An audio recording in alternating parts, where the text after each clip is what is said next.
Hi there, I'm Joe Lust, an organizer at GDG Cloud Boston, and you're watching a recording of tonight's session of the six-part series called Road to Google Developer Certification.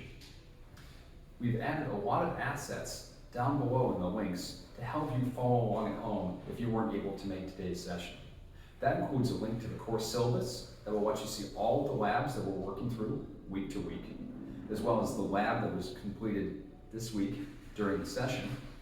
It also includes links to other sessions, and most importantly, the community Slack channel, which we very much ask you to join. That's where you can keep up with all of your peers, see the next announcements, and ask questions about anything you're curious about or stuck on as we all work together to complete our certification. Thanks for watching. We'll catch you next week. So welcome everybody to week 3 of our journey as we try to see how we can become certified as Google Developer Ninjas. This is week 3 of 6, and don't worry if you haven't made it to all of them before. The exam is given year-round. The materials are available year-round. Just do keep in mind all the materials we made available to folks are only freely available for 90 days. So if it's your first time here tonight, please make sure you log in to the links that we'll put on the recording if you're watching this recorded. That way you'll get access to all these great resources. So that's where we are on our journey. Keep in mind there is exam guide to review. We'll talk about that. We have 10 questions tonight to review for the exam guide, sample questions with a quiz and prizes. And then we'll take questions and work through a lab ourselves to make sure we're all understanding how to work with the labs. And of course, we'll be talking about the materials from last week that you folks worked on at home. And we'll talk about the following week. Oh, I didn't even introduce myself. And of course, I'm Joe Lust, and this is Lucas Carlson over here. Hello, everybody. We spend way too much time on Google Cloud. Right. So remember, we did last week as we got into the working on application development and the serverless tools. Was anyone able to work on any of these labs in the interceding week by chance? Hopefully, some folks. I know Lucas and I did. Awesome. These ones were really fun. We really saw how you can leverage these serverless tools to let someone else host your code, let someone else scale your code. And when you're doing exam questions, keep in mind there is a general kind of unofficial preference for don't build an elaborate solution yourself, let someone else do it for you. That's really leveraging the cloud, right? That's a force multiplier for you and your applications. And then we also talked about various tools to help you with application development. This week, we're going to get more into securing and tying together all the different parts of the application. You notice we're kind of building up here, right? First, learn how to set up environments and tools, learn how to deploy simple things, and then we'll start building them into more complex tools. You can see this week, though, we got a bit less kind of homework for folks to work on. We just have really one track as opposed to having multiple tracks, which is what we had previously. So this is what we're generally working on this week round. High performance applications, what goes into designing those. Secure applications, because we really don't want security to be an afterthought. It's way harder and less effective to add security last as opposed to start with security. And keep in mind, in Google Cloud, there's so many awesome tools. Cloud IAM, Cloud Armor, App Armor, the many different policies, conditionals, everything you can apply to make things super secure. And of course, you want to take care of that data. Data is very valuable, but data is also a liability. So we have to make sure we are wise with how we use it. And then there's app modernization, because remember, not everybody starts with a brand new Firebase app. A lot of companies have their big Rainmaker application that's running on VMs, written in Java from 1999. There's a need to move from that to the cloud. What's the buzzword, Lucas? Lift and shift? Yes. Something like that. It's not a fun sounding process. Yeah, it sounds so easy. Lift and shift in 12 years or less. Exactly. And then, of course, going to get into what are servers versus serverless? On that, I'm just curious. Can anyone give an example? What would a serverless tool would be that you'd use in GCP to host something. Do something. I like Cloud Functions. Sure. Cloud Functions is one of them. There's one of them we used a lot in these examples in the last week. Remember that? Lucas might know. Anything else serverless? App Engine is one. You don't Sort think of. so? It is serverless. Okay. So we should just find what is serverless, right? What is serverless? We did discuss this a little bit last time, I think. But it's a good topic. But in theory, serverless means, right, we don't have to allocate anything, right? We don't have to go, remember we did some examples, we had to go get a server, we had to install Nginx on it, we had to get it running. That's not serverless, right? Because we had the word server. But with serverless, right, it's just going to scale. It's going to scale up as high as you need, and it's going to, importantly, scale to 0, which is really awesome. If you're not using it, you pay nothing. Now, App Engine standard is serverless in that way. Flex is not. No. But Cloud Run, when you deploy something to Cloud Run, you pay for each request, and if it's not being used, you pay nothing. So that's again where you scale up, you scale down, and importantly, you don't pay for anything if you don't use it. That's how I have been hosting my email and SES, simple email service plus Lambda in AWS for the last 10 years, and it's cost me $0 because you only pay when it's running. Remember, if you have that server, you're paying at 2 a.m. when it's doing nothing. You're paying at noon on Sunday when it's doing nothing, which is a challenge. And actually, I just did a demo here at Mabel for our keynote today. I'm wearing this T-shirt for the experience, and we just ran 1,000 parallel tests in Cloud Functions, and it just ran almost instantly. And I paid a sum total of 2 pennies to run that example. If you had to spin up 1,000 servers somewhere in a data center, you'd start by, I don't know, negotiating $1 million contract for a year. So those are just some examples of what makes things serverless. But keep in mind, it's not just app hosting, right? It's also databases. For example, if you're running things in pretty much any database in GCP, with the exception of maybe some things that are a little more hand holding, like with Postgres and stuff like that, with Cloud SQL, excuse me. But BigQuery, you don't care. You don't tell them how to host it. You just dump your data in. Data store, you just dump your data in and some dollars, and it just scales, right? So the way you store your data, cloud storage, these can also all be serverless. Whereas you'll see if in any examples or questions we do, where if the answer is, I'm going to set up a fleet of servers and install Hadoop and manage Zookeeper, that is not serverless. That is you going through a lot of pain. So usually there's event art or PubSub in the works as well. Yeah, those things are what make it an event-driven sort of application, and they all heavily draw from serverless. I mean, that's one of the ways you can trigger your function is through PubSub, but that's like the sweet spot for serverless is these little event-driven applications where it's like a file got created. Oh, well, I should, if your site is an image hosting website and the user does an action where they upload an image, maybe you want, every time an image gets uploaded, you want to make a thumbnail. So you have an event that's triggered when a new image lands in a bucket, and then some sort of Cloud Function or Cloud Run instance that goes and creates the thumbnail or something like that. I think we have everyone in now. awesome. I don't know if I could trouble maybe one volunteer just to run downstairs and make sure we don't have anyone else in the room. Sure. Okay. Don't tell anybody I gave you my key card, and don't record this broadcast on the internet. But here, I trust you to be back in a minute. You'll need to use that in the elevator. Thanks a lot. So I'm just going to pull up a quick example here just to show a really awesome asset that recently came out. So let me just pull this up on the feed here. So this is an amazing book by Priyanka of the Google podcast, Google Cloud Podcast, if you've ever been on that. So here, you get the general idea of modernization, but the concept here, remember, is that we're starting out on-prem, right? That this is where a lot of companies are.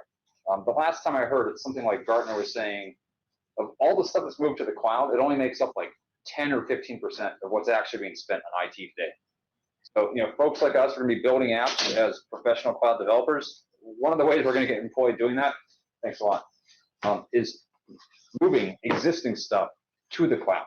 Because remember, when we move a lot of existing stuff to the cloud serverless, we're not paying for an entire warehouse of computers to be idling at 2% on Sunday morning. And we get to scale as much as we need, such as on Black Friday, right? So you need to keep in mind that we're generally modernizing things and then getting them into the cloud. And part of that can be moving it all to the cloud, but that's not necessarily easy, right? We actually need to get to an interim step. Oftentimes we get hybrid or multi-cloud, right? And that's the case of we're going to move some of it over, but some of it's still going to be in your data center. And sometimes we might need to keep some of it in that data center because it's very sensitive. It's your top secret company data. It's the PII and the health information, personally identifiable information, HI, personal health information. So there are also cases where you need to think about your app lives some on-prem in the data center for the company, and then other parts live in the cloud. And of course, think about whether you're going to be able to move it to containers. There's a beautiful aspect of this migration using containers because you can build a container and your app doesn't know where it's running. It doesn't know if it's running in your on-prem server or if it's running in Cloud, or if it's running in Kubernetes, or if it's running in Google Compute Engine. So containers are oftentimes a core piece of this because you might be just trying to lift and shift that app, or you might try to rewrite the whole thing into microservices. But the easiest thing to do is to containerize it and try to move it over there. There's even now, Lucas, we've seen these like mainframe emulation layers. So you're trying to get a container running on a virtualized machine, on some other virtualized machine to pretend to be a mainframe from 1980.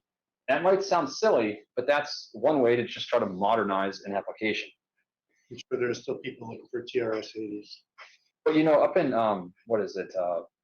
Merrimack, up in New Hampshire, Fidelity has a big center. Merrimack.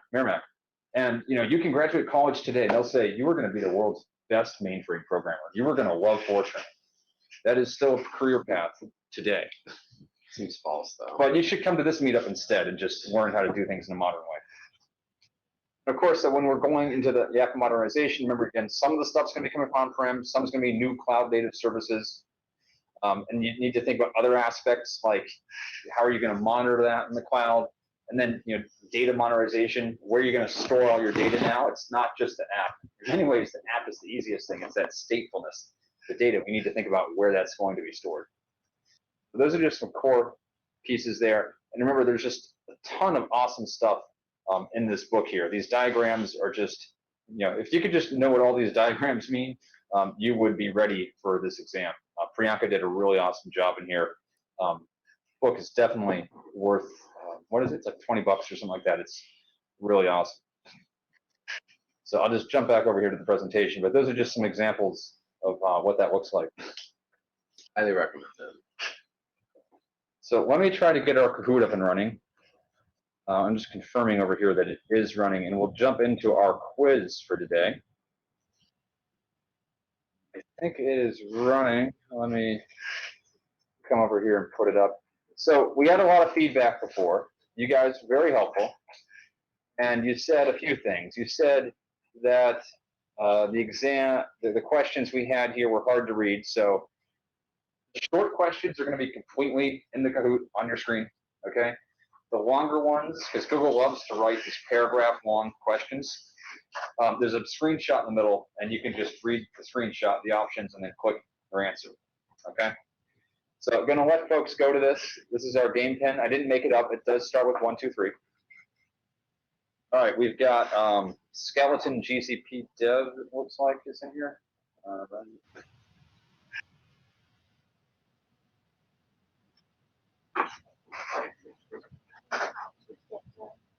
You go to kahoot.it. Just share the link. Wait for everybody to get in here, and I'll show you. I'll do my best Vanna White impression. Show you what you might win. 1 second here. So again, we have the limited edition, can't buy in stores, Mabel insulated thermos. If you don't happen to be in this room, I will undertake a effort to try to get it to you. Anyway, that's first prize. Again, second prize, embossed Google notebook. Very awesome notebook to keep all of your cloud thoughts in. Nice bookmark built in here, a little snappy thing that's very satisfying. And then third prize, your limited edition Google Next Pen and swag stickers. That's third place. Remember, the way this tool works, you're ranked by first getting the question right, and second, by whether or not you were the first. So if everybody got all the answers right, it would be whoever answered the quickest, all right? So we're not really trying to go as quick as we can. We're trying to make sure we can understand the answers here. Well, looks like we got a lot of folks. Let me get it started here. Hit the start button.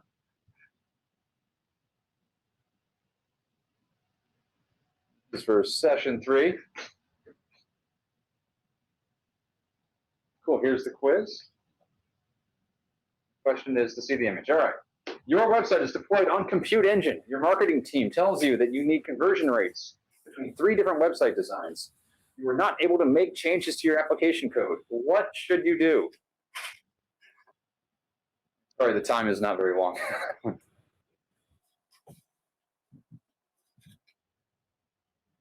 All right, so I'm sorry that one ran so quick, but let's try to break this one down. Why do you want to deploy a website on App Engine to use traffic splitting versus deploy on a cloud function with custom code to show different designs versus deploy your website on cloud functions as 3 separate functions versus deploy your website on App Engine as 3 separate services? All right, this sounds really complicated, but remember, we generally want to go with the simplest, sensible solution that we can get away with, right?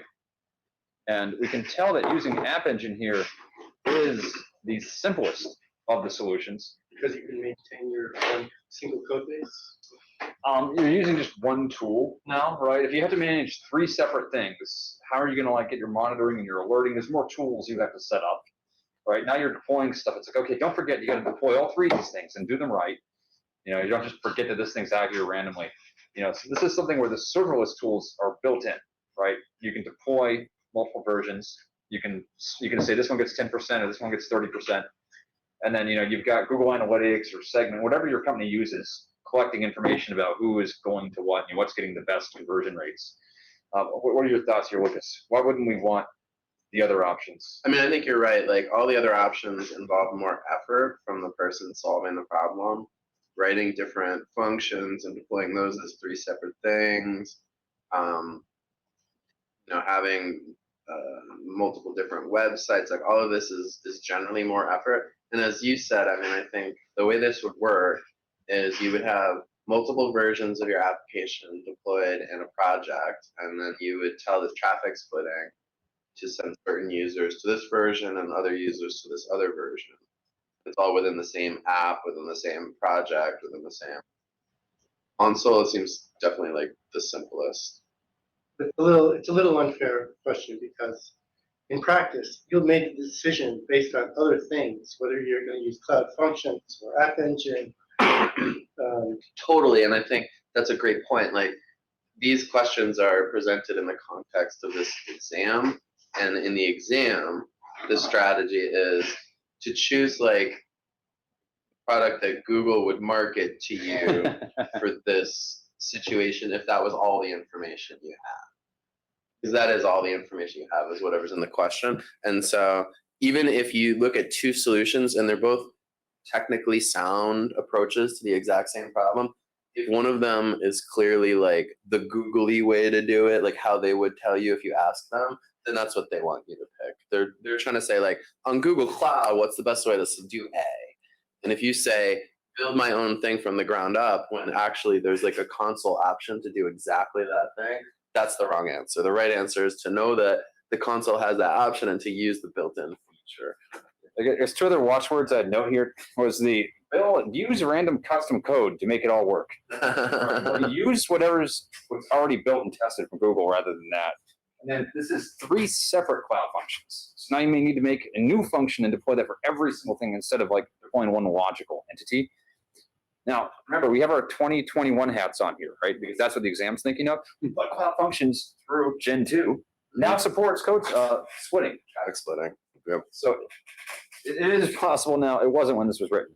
Another clue is the fact that they use the word traffic splitting, which you're guessing they didn't completely make up. Oh, this has happened a couple times where there was a word that even I had never like heard that word before. What was the? It was called like a worker. Yeah, I was like, what the heck is that? I've been here 6 years. They were like, use a worker modality or something, and I was like, I can like guess what that means, but I've never heard those words spoken together like that. And so it was clear they were referring to a thing, that I just didn't know, but it's a real thing. So traffic splitting is a thing. If you didn't know it before, the question alludes to the fact that it's a thing. So, and remotely, and the Hill points out that one is also the most coherent, simple, concise answer, and the others are just kind of like, you got to stitch a bunch of stuff together. I mean, when your security team comes in and they're like, how is this working? And you have to be like, oh, the intern wrote this code over here. That's doing one part. And then there's 3 versions of the website and different projects. People remember to do the right thing all the time. All right. So one quick thing is I noticed one person answered this, right? It went way too fast, right? So I'm just going to redeploy this. So I'm sorry, I'm going to ask folks to join again, but we're going to redeploy and you're going to get a minute to answer each one. Oh, genius. And we'll ask this question again to see who gets it right. Okay. Is it going to reorder them? Because I'm picking the red one. Red for the win. Let's see. All right. So let me start this again. So sorry, folks. You're just going to need to go to this Kahoot again. Let me put the screen up. Okay. Yeah, there's going to be a new number here. Do not follow the screen. Here's the screen you want. So you want to go to Kahoot, and we want number. Here's a random number generator. Oh, it's a different number? It's going to be a different number. I'm sorry, folks. I know. But I want to give you all the time in the world to finish it. So it's like a phone number now. Call 555-554-6334. This is what we're doing today. My apologies for the redo here. We're still getting good at this. This is only the second time we've ever used this thing. Yeah. All right. We got some gerbils, some scary things. Boy is in. All right. Everybody looks like, oh, we got a few more critters coming in. Some late arrivals. All right. Welcome back, everybody. Welcome back, everybody. Thank you for playing along. Now, this time, you guys better get this one right, okay?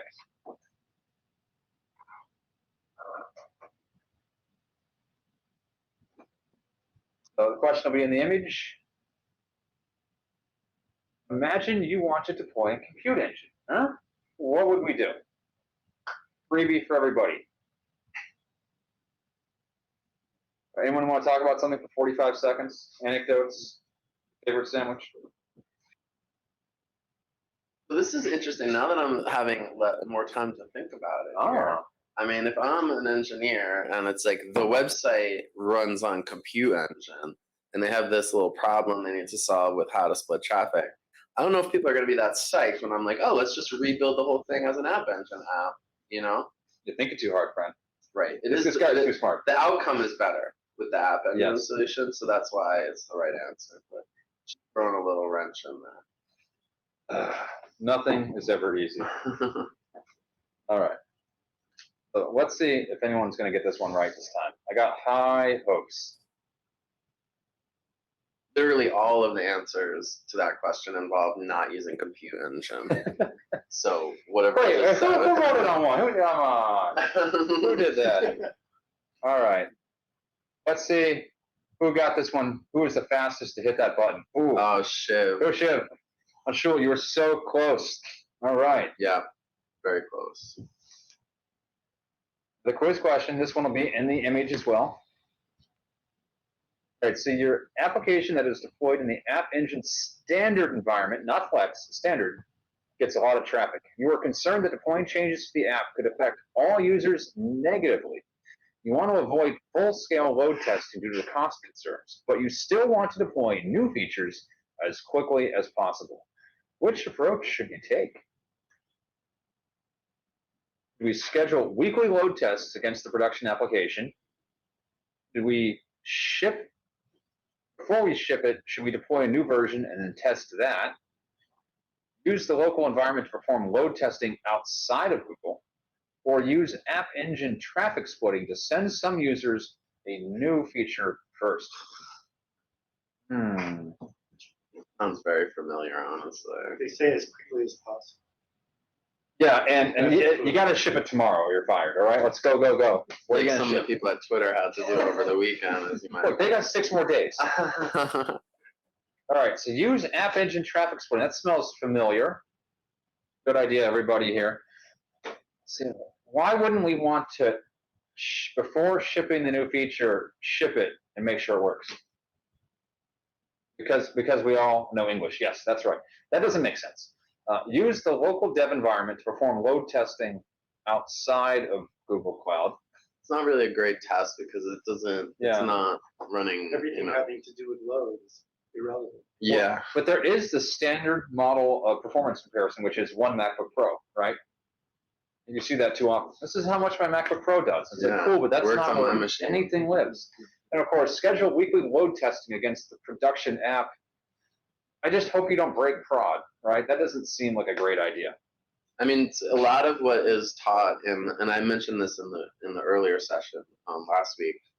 A lot of what is taught in this course, this certification training, is like best practices for how to build software in like the modern age.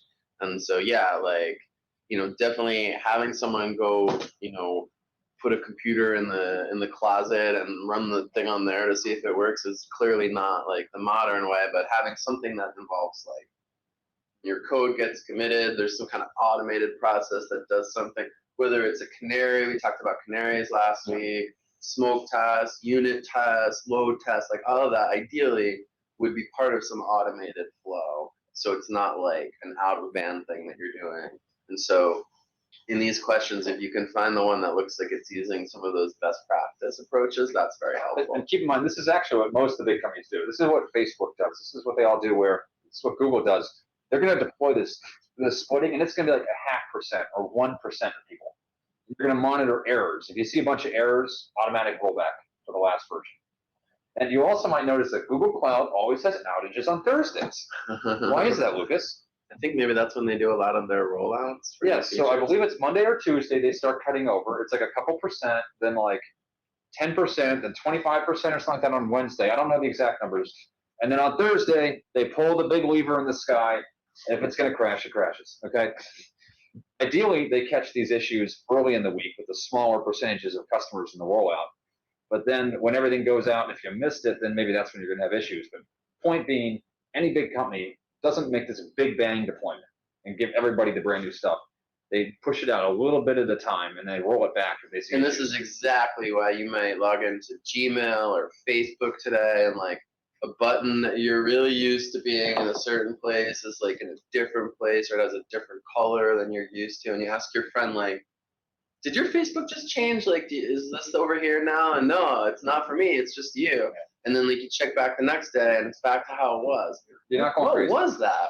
You know, it's like, oh, well, Facebook decided they have a feature, they don't know if they're going to roll it out, but they're going to like have some users use it, and then they're going to monitor the behavior of the user and see if something is different. Like if I used to go search for something and I had to do 2 clicks before, and now they moved the button around, and now if it causes me to have to do 3 clicks to get the same end result, then they're going to be like, that doesn't seem like a very good change, let's pull that back. But if it makes like whatever I'm doing quicker or, you know, easier, then they can monitor like user behavior and determine whether it was a good change or a bad change. Yeah. So A/B testing. And that's why actually I can't do it because it's my work account. But if I log into Google Cloud Console, I have a totally different color scheme. I don't know why, but I'm in like some A/B test, and they gave me a totally different UI. Yep. Because I was like, Lucas, check out the new design. He's like, what are you talking about? No, I don't have a new design. All right, who is going ahead here? Shiv has the fastest fingers here. All right. Now, Yeah, Shiv's on top of it. the answer will not be, sorry, what's the proper pronunciation? Yeah, cool. Is it Shiv? Shiv, I just want to make sure That's we don't Shiv. get Shiv. That's Okay, Shiv. I want to make sure we get it right. All right. Remember, the answer to everything tonight will not always be traffic splitting. All right. There Here we just go. happens to be the first 2 questions. All right, this one is small. I'm sorry. Your team has developed a mobile web app, where global users vote on popular topics. For each topic, you expect a very high volume of votes during each individual's 30-minute voting window. You need to capture and count each topic's votes within every 30-minute window. You also need to store the votes for future analysis and reporting. What should you do? Save the votes to memory store and use a cloud function to insert the counts into BigQuery and use Data Studio to show the results. Publish the votes to PubSub and use a data flow pipeline to insert the counts and votes into BigQuery and show the results in Data Studio. Publish the votes to PubSub and use Cloud Functions to insert the counts and votes into Cloud Storage, display the results in Data Studio. Or use Firebase to authenticate the mobile users and publish the votes directly to Firestore. Then export that to a CSV file and then import that into Google Sheets. All right, so you can use all of these solutions. All right, it's worth noting there. So let's talk about it. I'm just going to pull up the question deck here because I know we don't have it written up there. So what's the issue here? So we notice Data Studio is a nice option here, which has been renamed Looker Studio. Looker Studio. But in the test, it's going to be Data Studio. This is an awesome tool because you can go and you can say, I want to take pretty much any data source, like, Cloud Data Store, well, not Data Store, sorry, Cloud SQL or BigQuery or Cloud Storage or random files. You can throw it all up, make nice charts, make it drill down. It's a really awesome tool. And it's free. I don't know why they're not charging $1 bazillion for it, but it's free. That tool, so Data Studio, Google's primary line of business is selling advertisements to advertising companies. Let's say you're Coca-Cola. At any given moment, you're running like millions of ad campaigns, and your manager's like, how are the ad campaigns going? And so we built Data Studio as a way for the ad customers to look at their ad campaigns. And then they're like, it's a generally useful tool. Yep. And so then we all get access to it. I mean, that's what BigQuery is for as well. Looker's expensive. Data Studio is free. Looker is like. They changed the names. I don't know. No, I think the way we've been pitching it, even before the Looker acquisition, we would say, like, if you need to do something lightweight and easy, use Data Studio because it's free. If you need like the big honking business thing, then our company, we have Tableau, and so people use that. But Google Looker is the Google solution. So here's just a quick example. This is Data Studio, and this is something where they made this this dashboard very easily by just pointing it at BigQuery or whatever data store they use. You can publish this. You can let other people use it. You get all these charts. They'll be interactive. You can drill down. I'm not going to put them all, but there's drill down and all sorts of things you can do. Just click on stuff, go deeper. It's just a really awesome visualization tool. I used to use Looker. It's expensive. I use this. It's free. Mabel, like every part of our business uses this to let everybody that's technical or non-technical pour through the data in BigQuery all the time. And as Lucas said, it's a first-class integration with Google Analytics. Yep. All right. So one of the things I'll say about this question is that 3 of the answers say that you should store the data in Data Studio for analysis, and one of them has the nonsense with like CSVs and sheets. I'm going to make an export. I'm going to do all this all the time. Yeah, so I think like even if I didn't know what Google Data Studio was, the fact that 3 of the answers are referencing it makes me think that I can probably eliminate the 4th answer because that's not even using the obvious tool. So we've already eliminated the last one, which was utterly complicated compared to the other choices. And also notice that 2 of them are very similar. Publish to PubSub, get it to Data Studio, right? And so the difference between those 2, one is publish to PubSub, and then you have a data flow pipeline, which is what's going to stick it into BigQuery. The other one is publish to PubSub, and then you're going to write some cloud functions, which are going to. And then you're going to put it in Cloud Storage, which is not a structured schema store. Oh, then that's also. They say for future analysis, so that's A and B. BigQuery. Yeah. Yeah. Good call. Sure. And then we have memory store, the cloud functions. There's more links in the chain. And I would just note the default stuff, if you ever go into Google Cloud to BigQuery, their default answer for get stuff from PubSub to BigQuery is to use Dataflow. Mm-hmm. And there's like pre-made templates and stuff for doing that.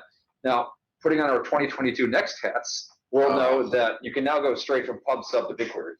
You can cut out the middleman. Yeah, that is another test-taking technique, is to understand the vintage of the questions and to be like, I live in today, but I know this test was written like either 9 to 18 months ago. Yeah. And so I have to think about what was true when the test was written. Yeah.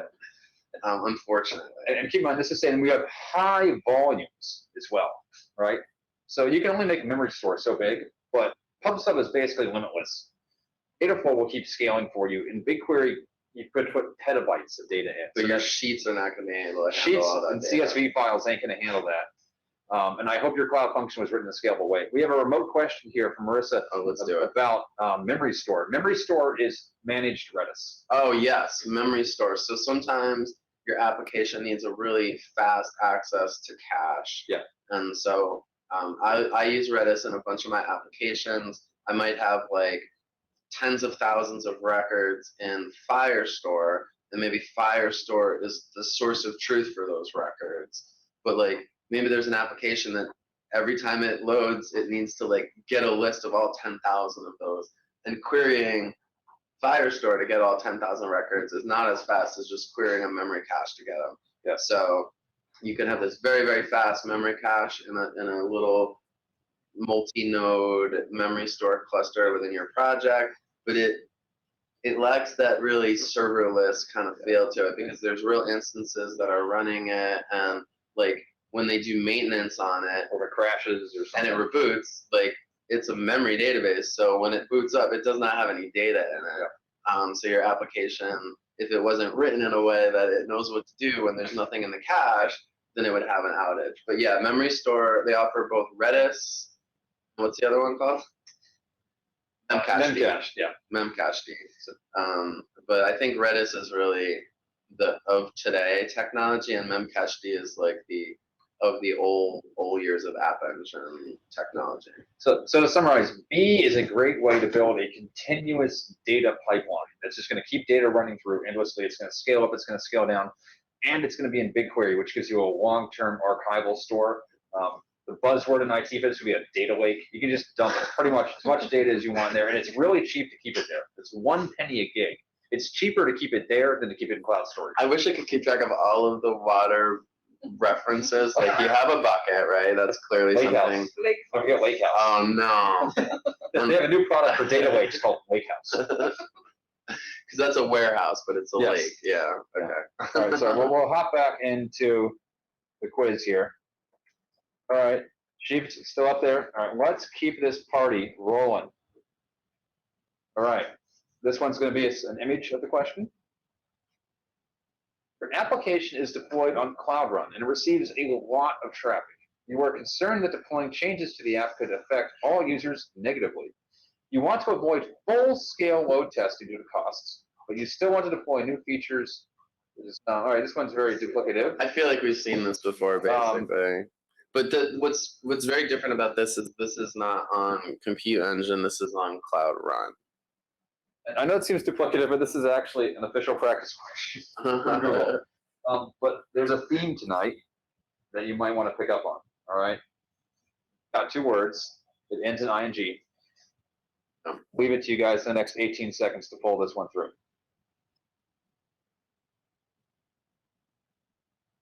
I mean, smoke tests are a good idea, honestly. You shouldn't not do smoke tests. Yeah, smoke tests are good.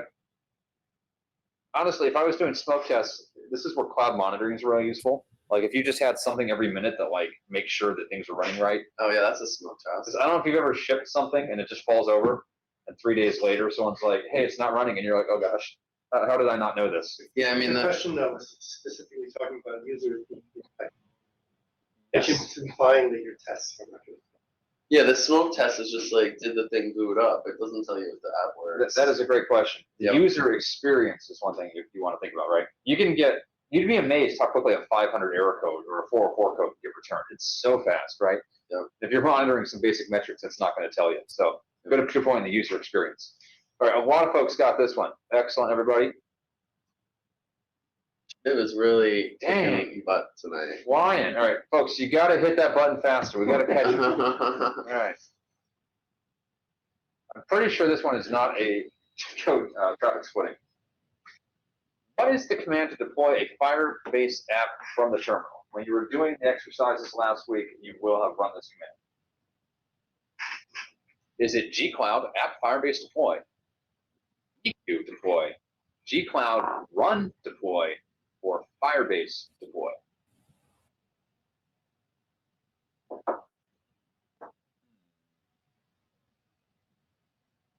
Now, all of these are actual ways to deploy serverless.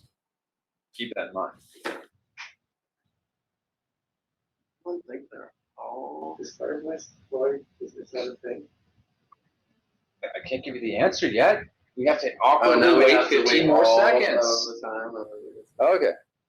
So, Firebase deploy. That is the answer. Firebase has its own CLI tool that you install. That's in the advanced tools. Yeah, it's its own thing. Firebase itself They're is a trying suite to of get rid tools. of multiple tools. Uh, They're merging GSUtil with gcloud, and Firebase hasn't been merged yet. So to note, BQ deploy is for BigQuery. It's just for modifying data sets, tables, loading data, exporting data. BQ deploy is a thing.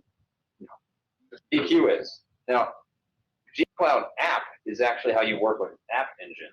Right, and that the correct command would have been gcloud app deploy to deploy Right. an app engine. Yes. So Firebase is not correct. And then gcloud run deploy is how you deploy a cloud run application. So two of these are legitimate commands that you can run. It's just only one of them does the correct thing. Right. This is the only way to deploy a Firebase application. Any questions? Yeah. Just about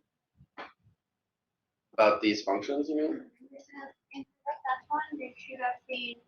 Oh, so the first option is pointing to the command you would use to deploy an App Engine app. So normally you would write gcloud app deploy to deploy an App Engine app. Yeah. But in the A answer that we shared, it had the word Firebase in there, which would be a syntax error.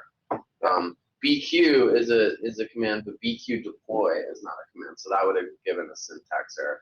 Gcloud run deploy will successfully deploy a cloud run service, but it won't deploy a Firebase app.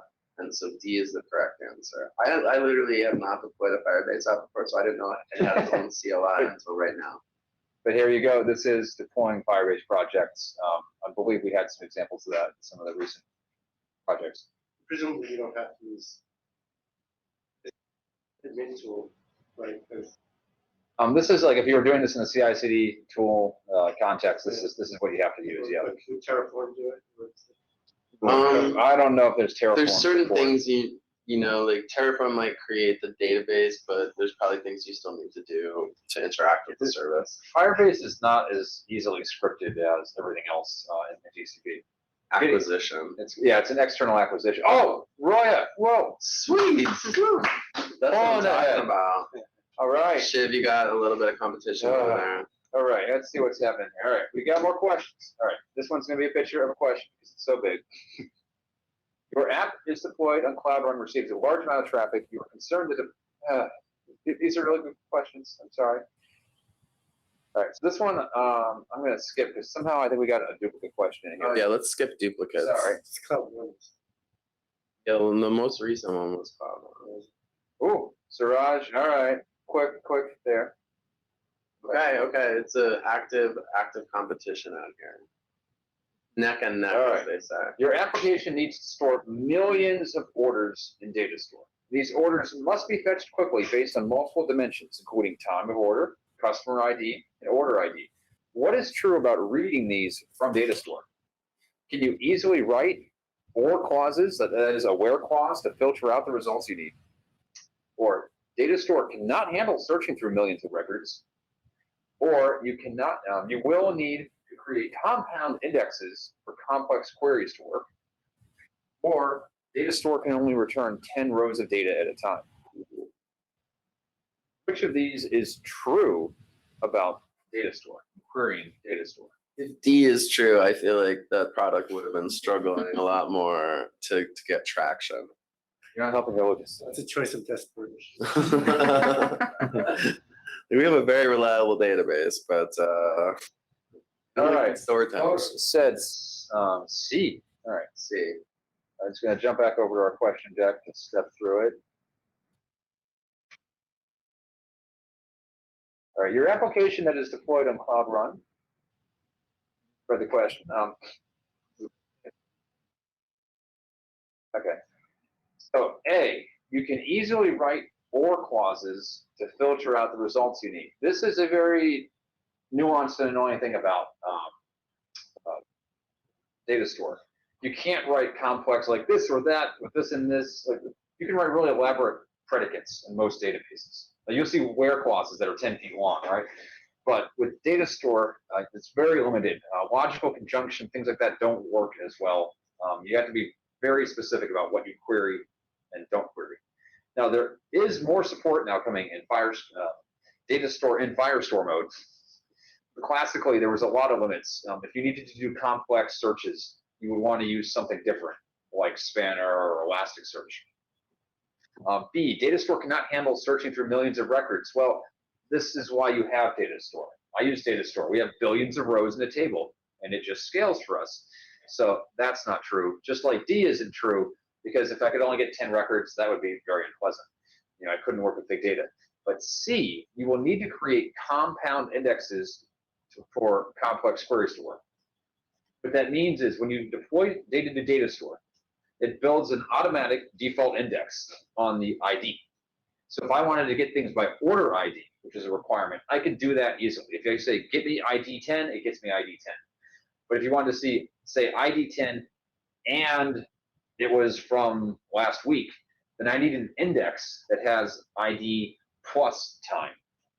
And if I wanted to write a query that said where it was yesterday and it was the order ID and the customer was Phil, then I need an index that has all three of these. This gets kind of complicated and painful in data store. You can only actually make so many indexes, and each one of them takes up space.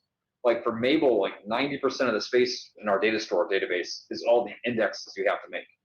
So this is just something that's important to note, because there are a lot of other database tools where this is done for you automatically. You don't have to go build all these indexes in Spanner. Now, if you build them, it's going to run more performantly. But a lot of these databases, if you're running in Postgres, File SQL, it will run. You can do stuff to make it faster. But in data store, if you haven't built the index, you're going to be asking yourself, why don't I get any results in my query? And basically, you get an error message. Yeah, you basically get an error message. Like if you try to do a query that there are no corresponding indexes to support that, the query will fail, and it'll say there's no indexes for this, and here is the command that you would need to make the appropriate indexes. So it's a helpful error. Yep. The developer can go, oh, I need index. I must have deployed some code that had a query in it, and I didn't build the indexes. Yep.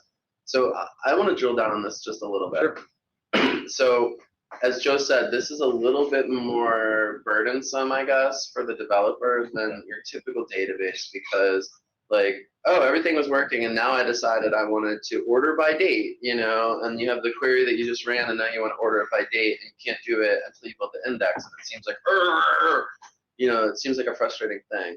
But what's vastly different about data store than all other databases is it performs exactly as expected for every single query. If you run a query and your database has 1 billion rows in it, but the query that you ran, you know, I want all the records that were on a Monday, that only returns 100,000 records or something. The speed at which it returns is the same speed as every single query across Google that returns 100 records. It doesn't matter how complicated your data is, how big the database is. It just matters how many rows are being returned. And so the sort of design that Google built into it was that, yeah, it's massively scalable, infinitely scalable, for some definition of infinite. I think it's like you can read any row more than like 750,000 times a second. Right, massively read, you know, it handles massive throughput, a huge number of records, and extremely consistent and performant queries, but it just literally cannot handle any query that doesn't fit that performance. If things won't be performant, it doesn't do it. If you had a SQL database, and anyone who's managed a SQL database or even been a user of one knows that, like, you can write a query that just like breaks the database and nothing was working. Yep. And then someone's going to the DBA being like, hey, can you like kill this query because it's like the whole database is locked up now because this big query just like joined all the tables at once and it took all the CPU power. So if anybody That'll never happen on data store. remembers earlier this year when GitHub was like pretty much unusable for 3 weeks, and their error messages they're putting out were like, well, there's a MySQL query that's not working well. Like one feature they deployed made a query that was making basically the entire company useless for everybody else. because they hadn't thought about all the knock-on effects. But this is the sort of thing where it's a little bit more challenging to use, but if you can use it, it's guaranteed to work really performantly. That's why that's the trade-off. Sorry, do we have a question in the crowd? Yeah. What's the difference between data store and BigQuery? Sure. So one important distinction here is what we would call basically an online transactional database versus a analytic database, right? You're going to get about 10 to 20 milliseconds, like guaranteed response for your query from data store, okay?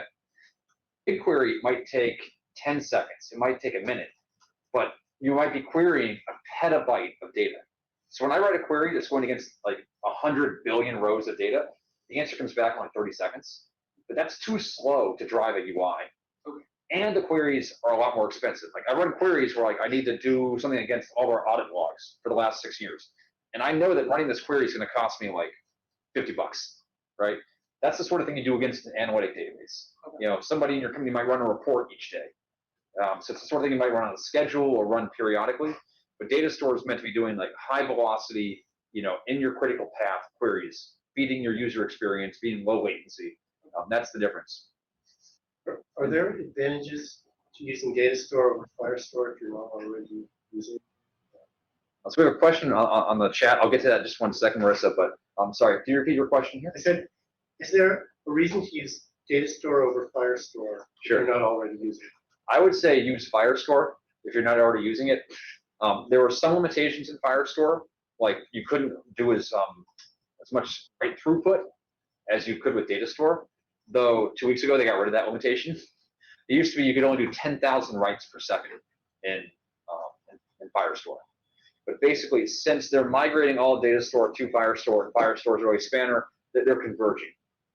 And because Firestore is not really data store, they keep removing a lot of these limitations. So you should move to Firestore because that's where the future. If you build something new, you use Firestore. Yeah.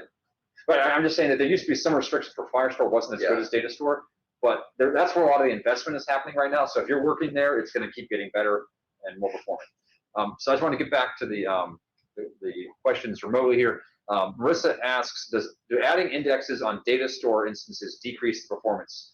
No, it just keeps the performance going. And remember, you can't write a query unless you have the proper. Yeah, what I said about it increasing performance is not correct. Like it lets you make the query that you wanted to make that you couldn't make before. Yeah. It doesn't change the performance characteristics. Yes.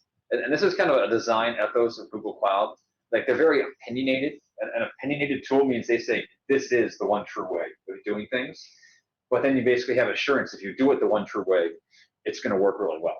And this is because data store comes out of the original Google Cloud, which was tools that they used internally to ship apps at Google to billions. Yeah, data store was just like the big table, Dremel or whatever were just like the tools they were using to deliver ads and Gmail and things like that. And when they figured out how to expose. Remember, like Gmail has like 3 billion users. The second question remotely from Marissa here in the chat: why would anyone use Cloud SQL over data store then? And I would just note that sometimes, depending on your use case, use what's going to work, right? If you want to write a really elaborate query, that's just going to work in Cloud SQL.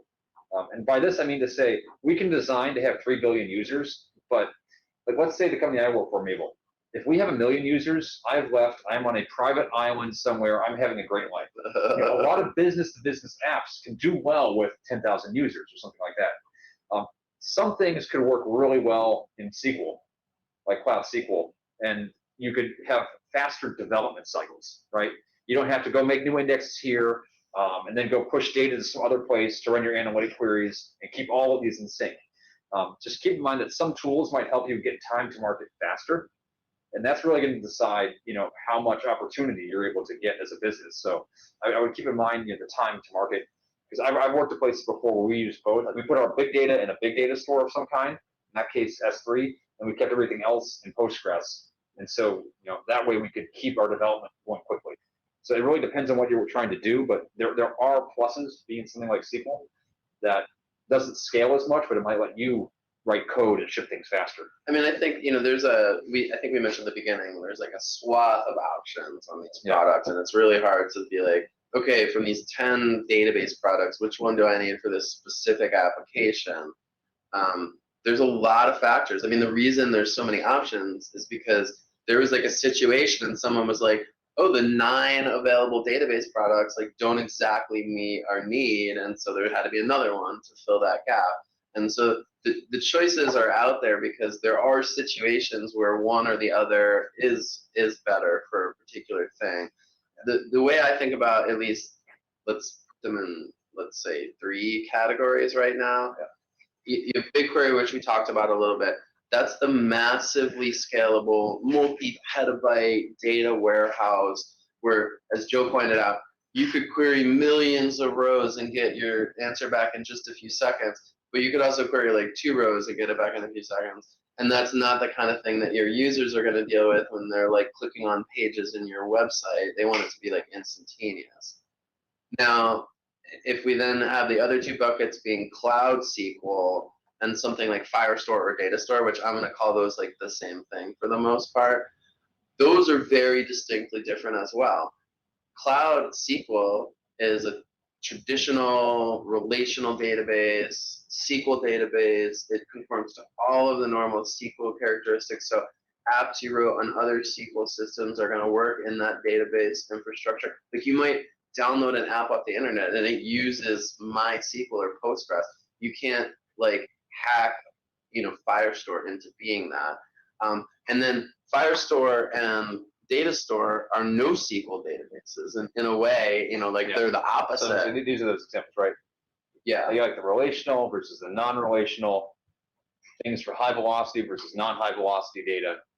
Those are some of the And dimensions. so if I need a relational database, Firestore is not going to meet the bill, because part of what you want in a relational database is you want to like run a query on the users table and join in the query on the accounts table and have it all merged. If you were to use Firestore for that same application, all those joins, that would be code you're writing in your app to pull data from one table, pull data from the second table, and then go through and align them with each other. So it really depends on the situation. I'd say the last major difference is like a SQL database, you have to define a schema. There is a table, it has a certain set of fields, and each of those fields has a specific type that it is, and whether it can be null or not. Yeah. In a NoSQL database, you just dump some JSON into there. You could have a table called users, and every record in that table has a different set of fields. But that wouldn't be what you'd want for a SQL database. So they just offer different things. If I want to build a schema in advance because I know exactly what the schema is going to be, and it's very strict, and I want the database to enforce the schema, then I probably want a SQL database. If I have no idea what the schema is going to be, or if every record is going to have a different schema and I want the app to make that decision and to control it, then maybe a SQL database is incorrect for me. Maybe I want a NoSQL database like Data Store or Firestore. It's fun. I was just going to say, is you'll see hints in those questions that say like, you're developing an app for your analyst team that's small and like 10 people, and they know SQL, and they want to run complex SQL queries, and you happen to know really well how to work with Postgres. Then the answer is probably not get everybody to learn something totally new, right? Because it's like a small scale, use the tools you've got. Those are the sorts of things you'd be considering.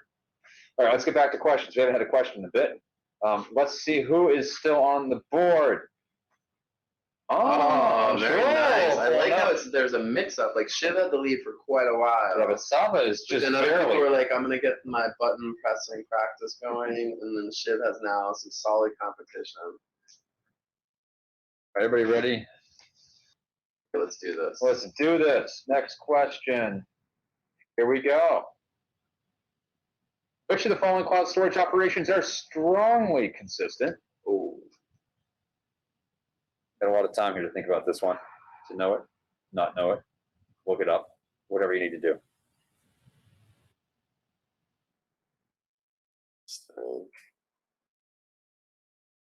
So since we have 43 seconds, I'm going to read the answers out loud. Oh, okay. Right. Which of these are strongly consistent? Change bucket access control lists, updating bucket labels and tags, read after write and read after delete, and then finally revoking bucket access. And I'm trying to think more about like, what would I want to be true? Because even if you don't know how buckets actually behave, What would be important? what if would be you're writing- the preferred way for them to behave of these 4 choices? Right. A few more seconds here. Okay. So, all right. Let's talk about what these mean.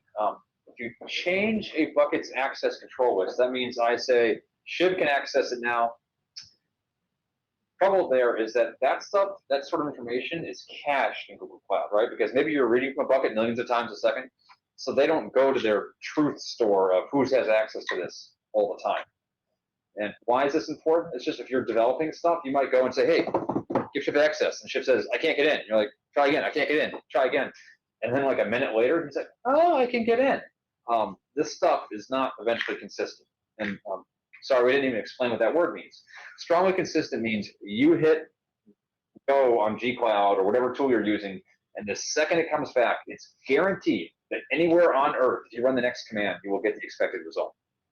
So if I then instantly ran a request as the person with permission now, I should get that thing to work. However, this is not strongly consistent across Google Cloud. You have to wait a little while for things to light up. So you don't want your application to assume that this will be consistent. Updating bucket labels and tags. These are some metadata you can put on the bucket, and these are not always guaranteed to be instantaneous. So again, you might want to wait or pull or do something to make sure that they're all updated and working right. Revoking bucket access is a similar thing. If I tell my boss, yep, I kicked out Phil, he can't get in there anymore. Well, maybe for 60 seconds or a minute or so or two, they can still get in. These sort of operations are not consistent, but reading after write and write after delete are. What's that mean? It means that like if I take a file in my data pipeline and I write it to cloud storage and then I send a message off the data store and say, hey, do something with that file, it's guaranteed that the second I finish that write, anywhere on Earth can ask for that file and they will get that file. If I updated the file with new data, new version of that file, it's guaranteed that everybody on Earth will get a new consistent view of that. And that might sound simple, but remember, for some of these buckets, they're pushing multiple copies of your file out to multiple places around the world to save that file. And they are guaranteeing that every place is updated and synced by the time that message comes back. I think actually, just to nitpick a little about it, I think what they're guaranteeing is that if you like request that file from the API, it'll tell you whether it exists or not. Yeah. And then if you request the data, you'll be able to get it. Yeah. It's not necessarily guaranteeing that it's everywhere. Yeah, and it still might not have propagated. If you created the file in Europe or in a different region and you're trying to access it from over here, it will guarantee to tell you whether the file exists correctly. It won't be like there's no such file when there really is. Yeah. But it might have to pull the data from the. It could take a little longer. Yeah, it should take longer to pull. Good point. Good point. I mentioned this only because I used to push millions of files and read them out of S3, and with some frequency, you'd write it to S3 and you say, "I want the file." And they're like, "What are you talking about?" They had to wait a second, ask for it. Like, I never heard of the file. Ask a third time. Oh yeah, here's your file. Now I'm not sure if S3 has gotten more consistent, but this is something that was built into Google Cloud from day one with cloud storage. Similar with read after delete. If you delete a file and then you say, I want the file, it's guaranteed you're going to get a 404. That file is not there. And that's also useful from like a security perspective, right? If I say, hey, I deleted the data, it's gone. It's guaranteed to be gone. That's a very interesting facet of cloud storage. And again, this is important because this means that you can make your consumers and everything downstream have certainty that the data is available. Oh, Saba, we got a little lead change here. All right. Beautiful. So like That water ball is coming your way. Question 9 of 10. What is the best way to host static files for a globally distributed app with worldwide edge caching and URL signing?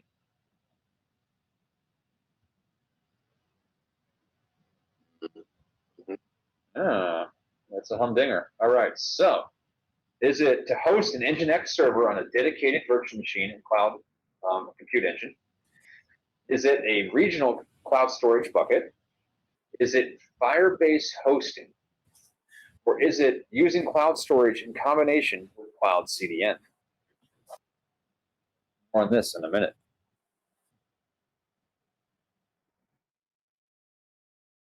All right, almost there, 20 seconds.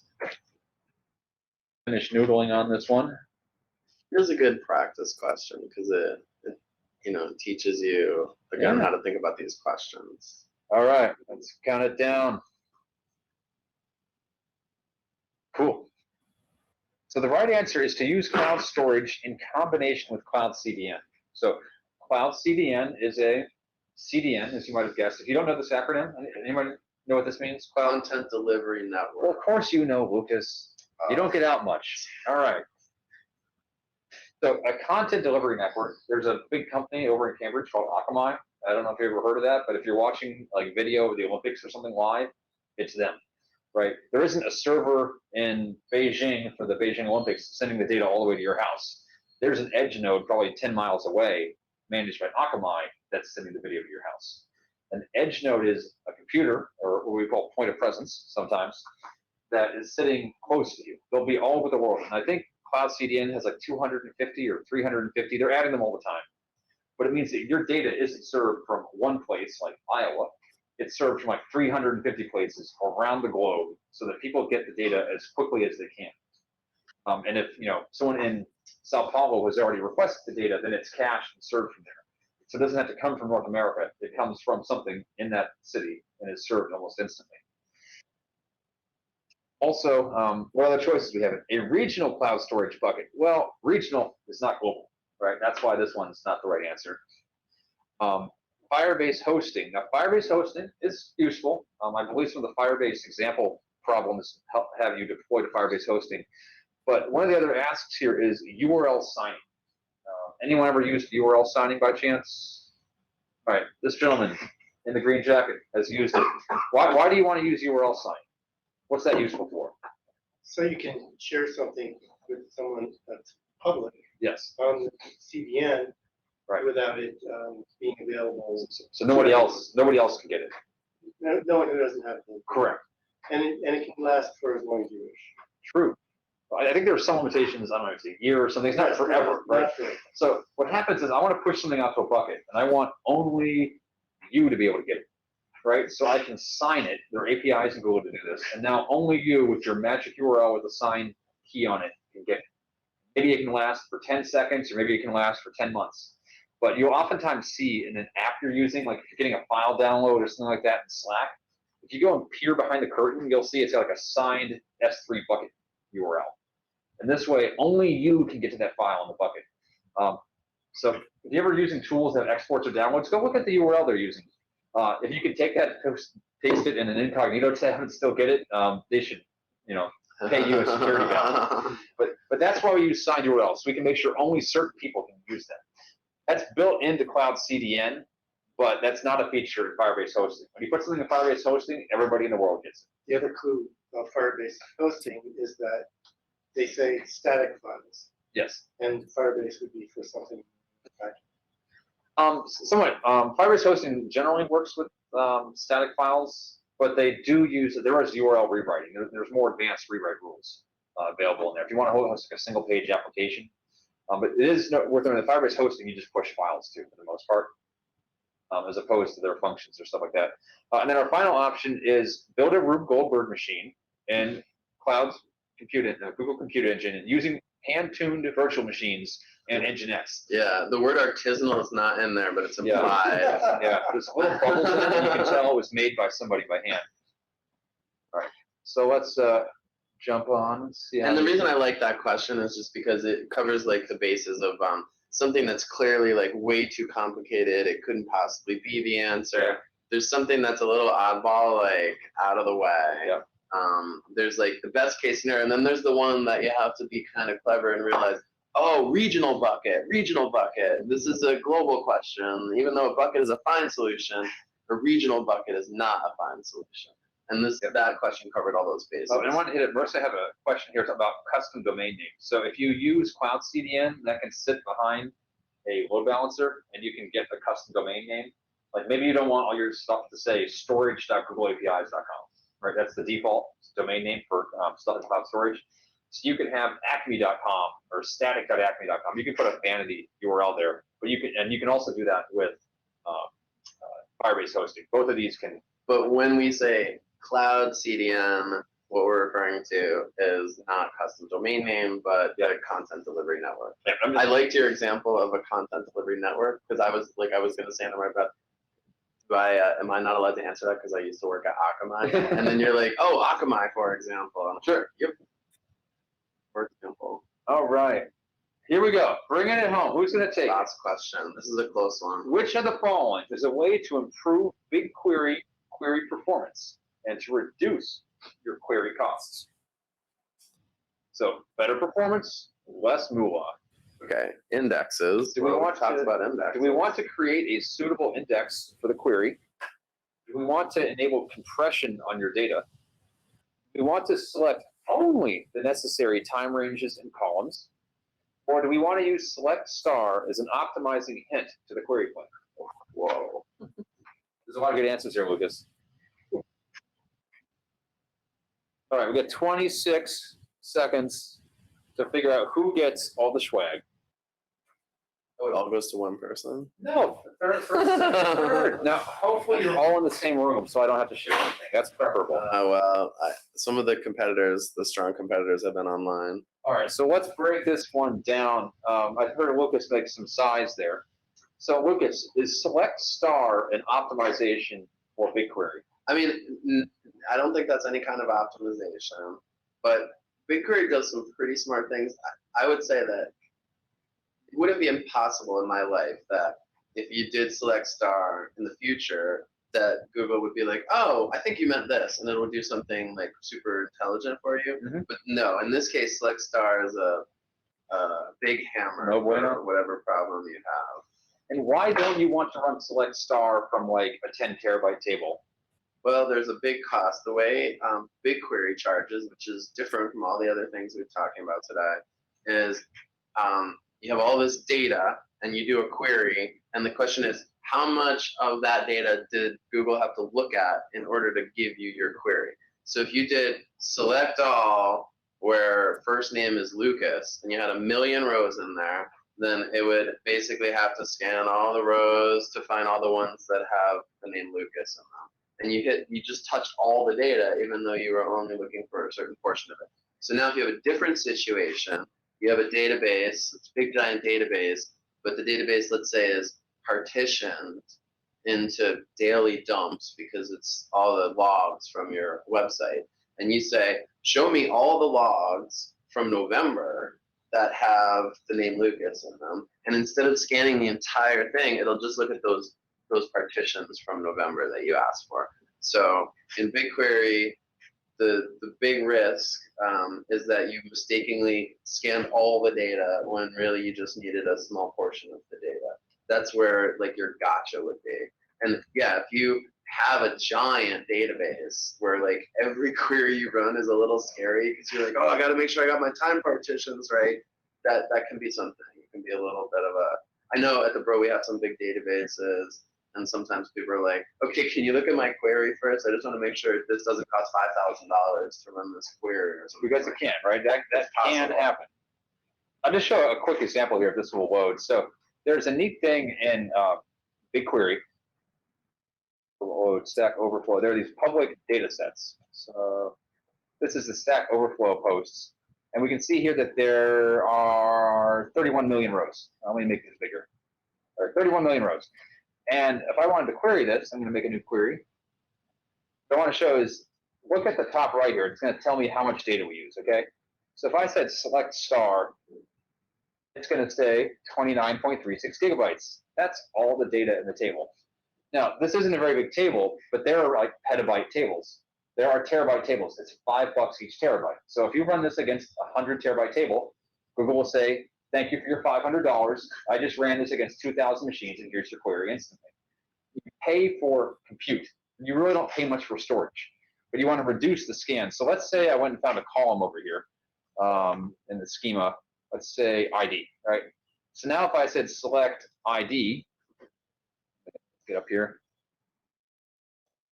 select ID from here, 236 megabytes, right? I've gone down by more of a factor than 1,000. This is like a factor of what, like 6,000 or something. That's way cheaper. And this is now going to cost me like a micro penny to execute this query.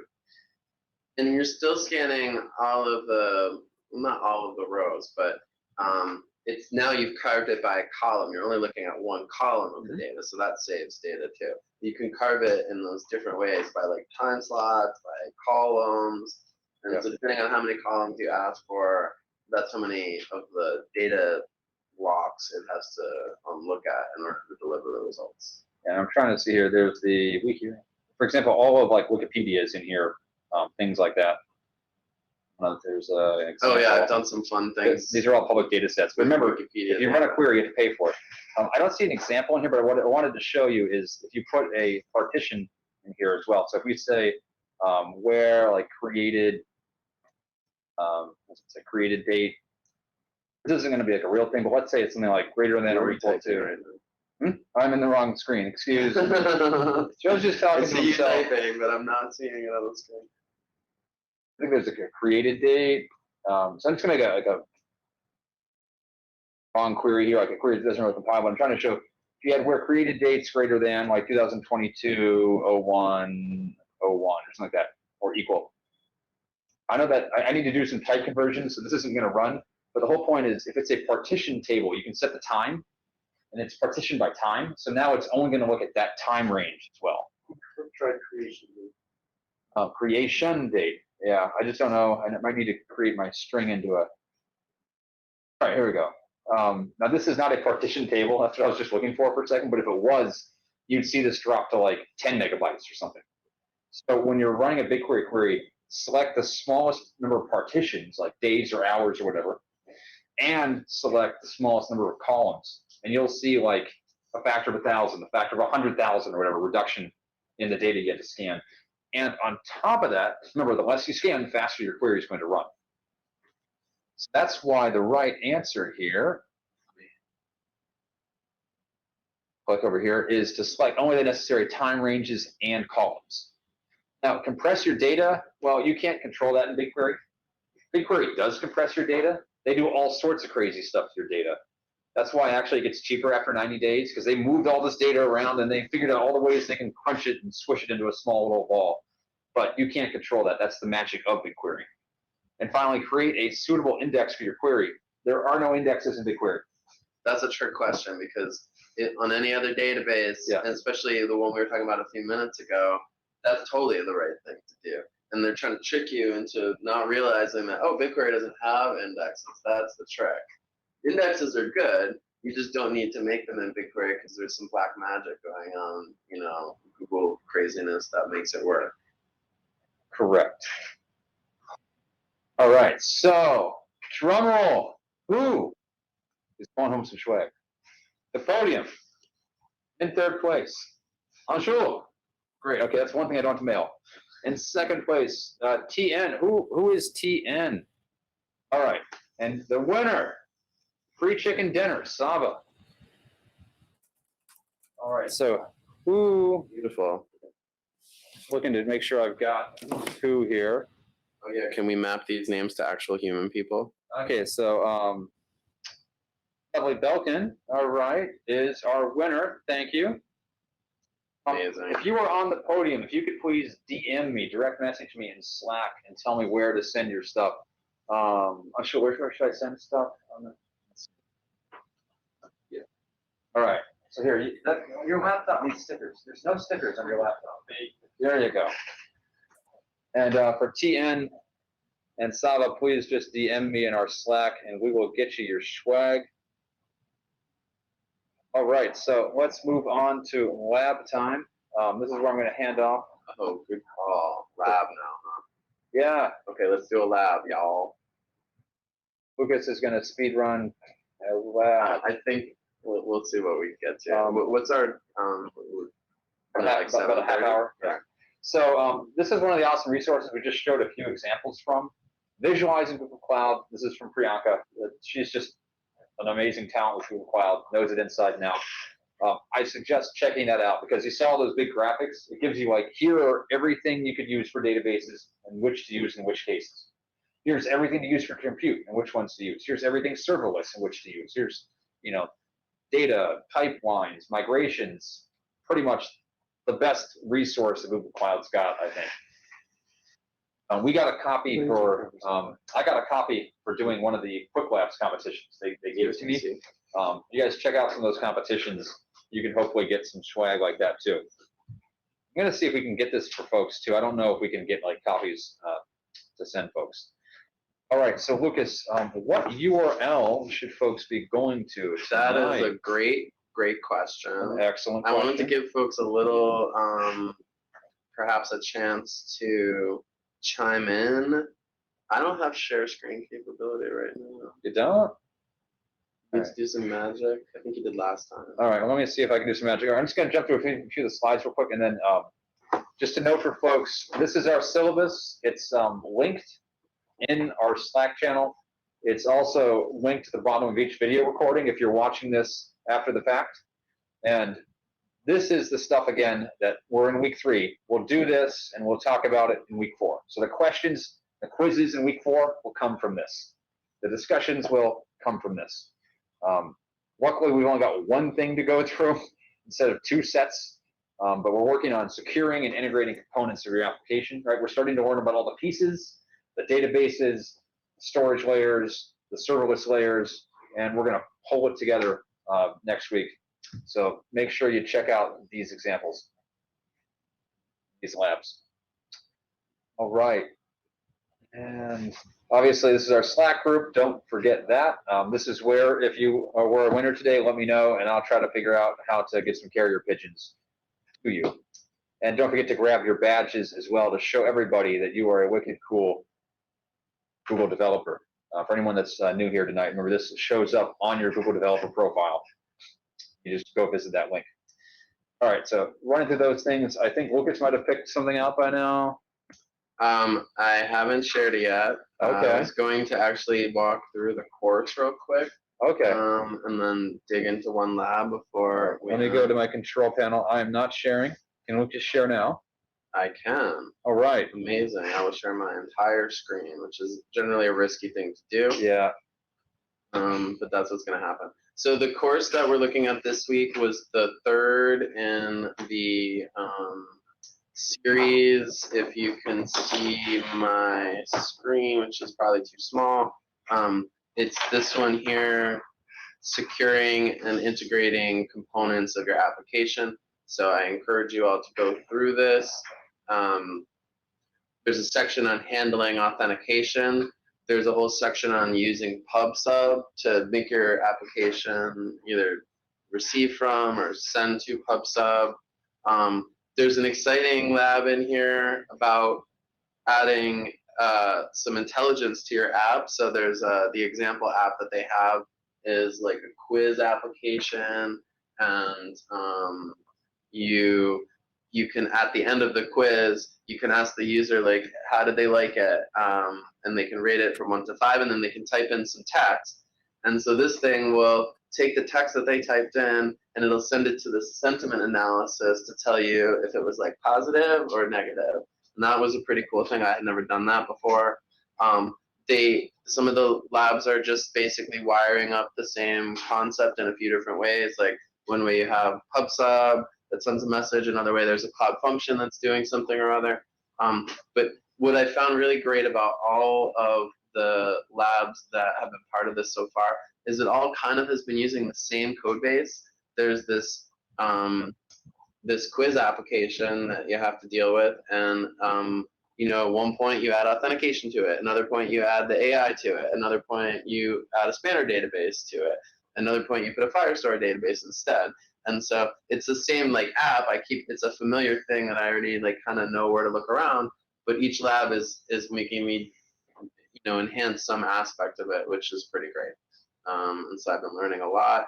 The other thing I will mention is I think I said last week that when there are 3 identical labs that each claim to be 2 hours long, and the only difference between them is that one is Node and the other is Java and the other is Python, it turns out you do not have to do all 3, because here I only did the Node one, and then I was like, I want to do the same lab 3 times in a row. So I skipped the other 2 and I went through the rest of the course. And then when I finished the course, it was like, you're done. And I was like, oh, I thought I was gonna have to go back and finish those two, but it was as long as you chose one of them. If you're short on time, don't Yeah, and also do the same thing 3 times. honestly, if you're a Python developer, do the one that's in Python because it's going to be more useful to you in the real world than learning the Java one, which maybe you're not going to touch. So that's my comment about this course. It did take several hours.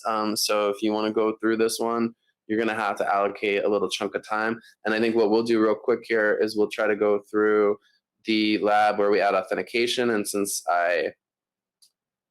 this is the backend service, we want authentication.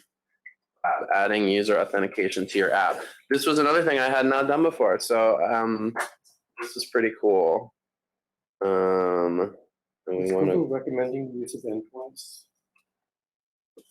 So I thought it was kind of. So as I alluded to earlier, you have to kind of put on your time hat and be like, oh, the content for this was probably written 2 years ago. So endpoints, if you go to the webpage for it, it says endpoints is being discontinued, don't use it anymore. But then there's a whole lab on how to set it up. So again, it's something that, maybe if you're pressed for time, might not be the best investment of your time. But you do want to know what it is and what you'd use it Well, for. Joe, I mean, the caveat there is if you're into this gamification and you're taking it so you can get these badges, then you're going to need to just, power through it. I'm just trying to give some tips to people say, hey, it might be a little behind here. What's the best That's ROI? fair. That's fair. For my investment. Yeah, like if you're not going to plan to thoroughly try to go through all these things, then pick some labs that look fun where you're going to learn something useful that you might use in real life and go with that.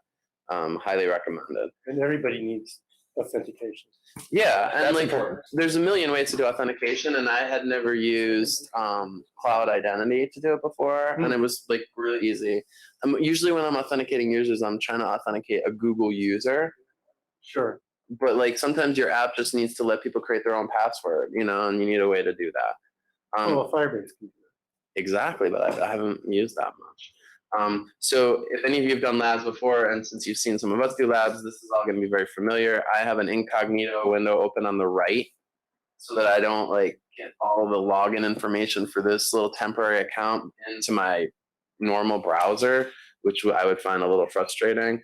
And so I log in with the username and password, and I want to make sure I'm in the correct project. Let's let this thing load here. I don't know why that's having a problem. I can't find the Node.js, and I can only see Python. I search for this. Oh, there we go. Took a little time. It's that eventual consistency we're all becoming so familiar with. Oh, yes. Remember, eventual consistency is the dirty little name for things not being strongly consistent. And just to be fair, there's certain things that, if Shiv's like, hey, can I get access to that thing? And then he goes back to his desk and 2 seconds later, he doesn't have access, but a minute later he does. That sounds like a totally workable situation. But at scale, if that was your bank transaction and you just deposited the money and then you go to try to buy something and every single time it fails until you wait 46 minutes, that would not be a tenable situation. So that's why you make certain choices when you're building technology. And in this case, Google was like, if you write a file, we want you to be able to read the file. That was the more important aspect. But an important takeaway there is there's always trade-offs, right? Because it might be something where eventual consistency is cool, right? It's a nightly job, and if it takes 10 minutes to be consistent, nobody cares. But that gives you some other superpower, things get much easier or cheaper or something like that. People see my screens are too small. They see what's up there. Yeah. Okay, that's good. So again, I have my incognito window open on the right, the lab is on the left, and I now have a Cloud shell here, and I'm in the correct project, and I'm gonna just run gcloud auth list so that it Already started. asks me to authorize, which it's gonna do, and whenever I try to do something, it requires access. And then just to make sure that I did that rigmarole correctly, we'll make sure that we have the project selected here, which we do. I've now done this 25 times in the last 3 weeks because every lab, that's the first thing you have to do. So I'm an expert at that part.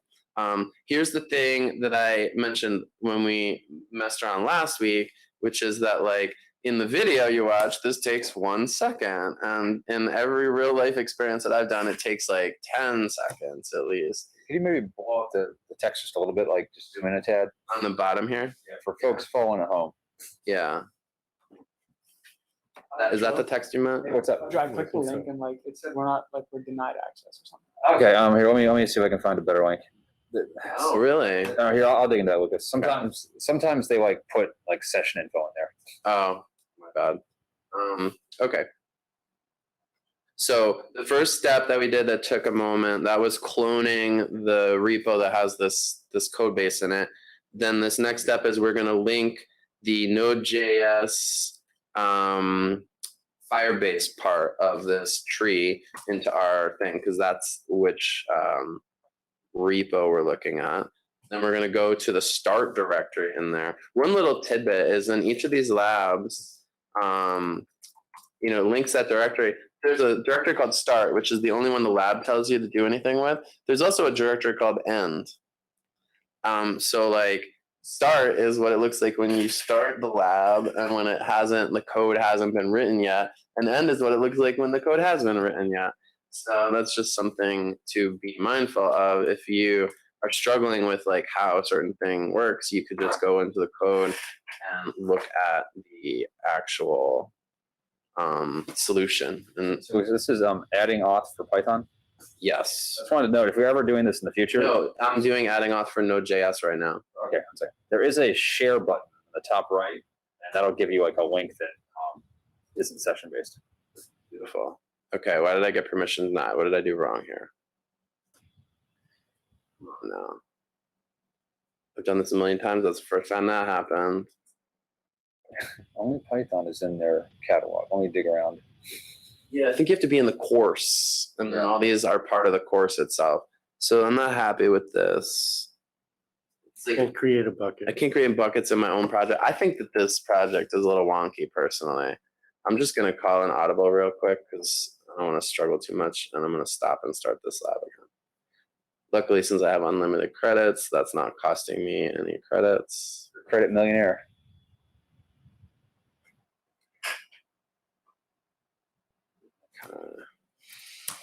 So I'm going to blaze through this and not do big explanations. Just log in.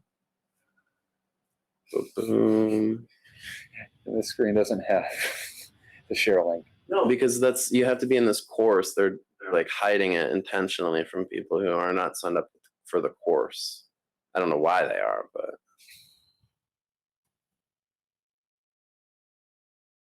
All right, here I'll just paste the directions in. Sorry for the confusion there.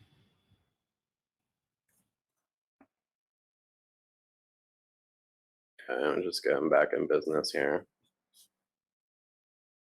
So this is a Firebase app that's already prepared. yeah, the nice thing about these trainings is someone built an app, that has all the little components that are necessary for you to go in and learn these things. And then the same repo is just used over and over and over again, depending on which thing you're doing. There's a subdirectory in that repo that has code all set for that exact thing. So sweet. Oh, of course, I didn't select the project first this time. Okay. And now we're almost back to where we were a second ago, cloning the repo. All right, so just for everybody following at home, I know that they make it a little more complicated than it needs to be. The lab we're doing is adding user authentication to your application in Node.js. This is under the handling authentication and authorization part of the course. And the course is at the link I just shared in Slack. So I'll put it here in the chat as well. You want to go to this course, start that course, go into the section called Handling Authentication and Authorization. And then we're going to do the lab called AppDev, Adding User Authentication to Your Application.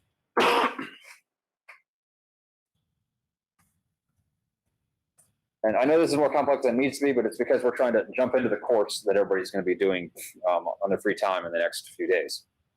Yeah, we hope you folks can make some time for this, and that if you do run into any issues, you reach out to us in Slack so we can get you unstuck. Okay, that worked. I'm glad I just quickly called the audible there because I don't know what was wrong with that environment, but it was going to be causing. Well, we're waiting for this to install. Because could you tell us the difference to these really similar words, authentication and authorization? Or does anyone here in the Does anyone have any thoughts they about? sound very similar. Why? It's called auth. How do you even tell the difference? Yeah. What is the difference between authentication and authorization? Guesses are okay here. We're not like expecting everyone to know everything. This is a class where you're supposed to learn things. Okay, so there's like one key letter that's different, really, the Z or the N. Auth Z, auth N. Yeah. Sometimes you see it's called auth C or auth N. So authentication is who are you? You log in, you get authenticated. I am Joe. Authorization is what are you allowed to do? Are you allowed to open this page? Are you allowed to make a new document? And that's why you'll actually see a difference in error codes you get from apps. 201, unauthorized, which is I don't even know who this person is. And then 403, forbidden, is you're not allowed to do this thing. You, who I do know who you are, I'm not permitting you to do this. So if you didn't know, here we go. Sabina notes, auth is related to permission, authentication is about who you are. Exactly. That's Perfect. right. That was perfect. But that's just the difference between why you might see a 401 versus a 403 error code. If you didn't send along anything to tell me who you are, I can't tell you you're forbidden because I don't even know who you are. And it's like when you log into your Gmail account, you're authenticating. You're saying, I'm me. And then when you go to try to access some Google bucket and it tells you no, it's like, well, I know who you are, but you're not on the list of people that has access to this Google bucket. Okay, so just a reminder what we quickly did. We logged into the project. We opened the Cloud Shell. We installed some software from GitHub. We ran a little install all the requirements script. And then I ran npm start and I went to the URL in the browser and there's this web application. So this is the thing they want us to test. You can see what it does. You can make a question. You can take a test. We could take a test about places or about GCP or about people. And there's a leaderboard, which is not found.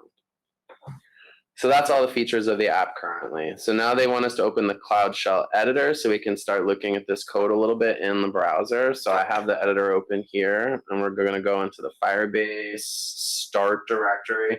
This is the part in all of these labs, which I'm not going to do right now just because we're a little short on time here, where they ask you to like browse this code base. They say, okay, there's an index.html in this one folder. In this other folder, there's like a server thing that does a thing. In this other folder, there's a login file. And so what you want to do at this point is basically like, come in here and be like, okay, I see there's an index. I see what's going on there. That's the main page that we just looked at. And you kind of just familiarize yourself with this code because immediately they're going to be like, hey, go fix this code. And you want to at least like have your grips and just understand where things are first. So you're going to spend a little time just like looking through the code. And if you're a Python person, do the Python lab and look through the Python code. It'll be more familiar to you. So now we have to configure the identity platform. This was one of the things that I had never used before. So I was like, cool, I'll like learn something. So Lucas, should you roll your own auth and identity and security tools? Well, that's what I've always done before, so I don't see why you wouldn't do it again right now in this situation here. Actually, no, it turns out there's a thing for that, so you don't have to roll your own, which is great. So let's see, now that I'm in the correct project, identity platform, I think is what we're calling it. This is going to be a spoiler for questions in next week's quizzes. If the option is pretend you're a security expert and do really risky things yourself, or let someone else that is an expert do it, let someone else do it. Yeah, that's always a good approach. Okay, so the first thing when you want to use the identity platform is you have to enable that API. And whenever you enable an API in Google, it's like provisioning some stuff in the background, whatever the things are that you need to be able to use that API. Maybe it's making a service account. Maybe it's making a table in some database, but that's when the spinning wheel is happening. It's doing some kind of provisioning, and each API is different on what needs to be provisioned. So according to the lab, which I've already done, so I'm familiar with it, we first go to the identity platform, then we enable it, which we just did, and then we have to add a provider. We're going to just use, now there's a bunch of providers you'll see, like you can use Twitter or whatever as the authentication provider. We just want email and password so that we can create a user, we can give them a password, and then they can log in with that like a normal thing. We want to make sure it's enabled. We want to add a domain name. This is a domain name that in the browser that's allowed to use this authentication. So it's going to be the domain name of our Cloud Shell. So like the website here for the Cloud Shell is what we want as a domain name. And then we're going to click save. So I'll just walk through what I just mentioned there. I'm going to scroll to what? Let me see. Is that the domain where you can use that user, or is that the domain where you do the authentication? Oh, there it is. I didn't scroll down far enough. I had a little heart attack there. Okay, email password. That's what I want. I want it to be enabled. Okay. I want a domain, like I said, and it needs to be the one from the Cloud Shell. And since Chrome, helpfully, even though I did not copy it with my select, it helpfully added in the slash and the HTTPS. I have to remove those, so I just get the host name of this web server added as an authorized domain. So this identity provider's email password, it's enabled, and it allows our domain, which is what they told us to do. That's great. So we have enabled it. Now we need to add a user. Obviously, like if we were doing this at scale, our app would probably have a little page where a user can self-register, and that would be how a user gets added. You wouldn't have someone like manually adding users, but for the first user, we're going to manually add a user. Let's add a user, give them the email address they selected there, and we'll give them a password. Let's try that again. There's the password. There's the email. Okay, boom. We created a user. That's super.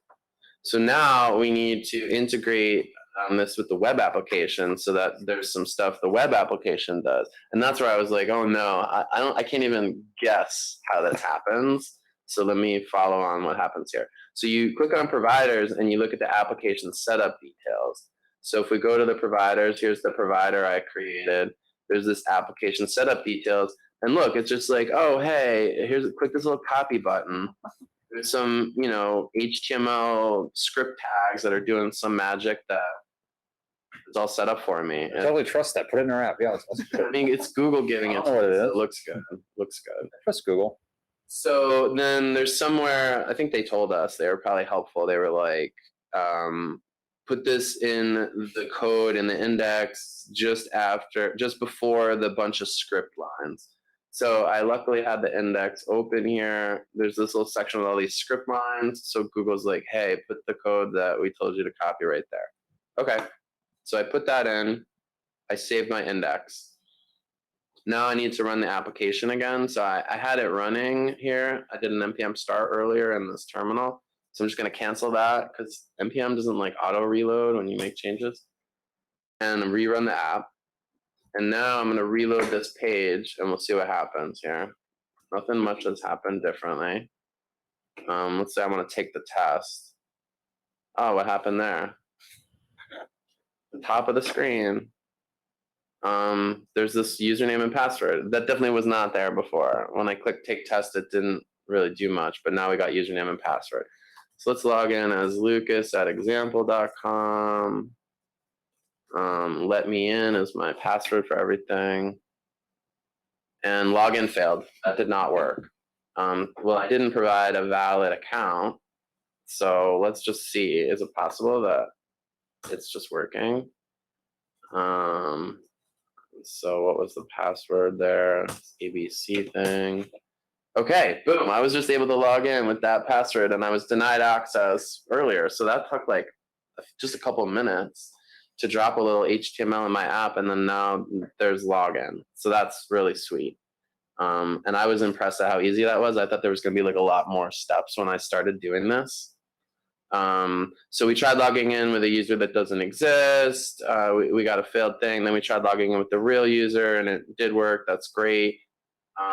So now we can log out as that user. And then like, what if we register? Okay, so let's register. We can use their example stuff here. And there's a different password for user2@example.com. So click register.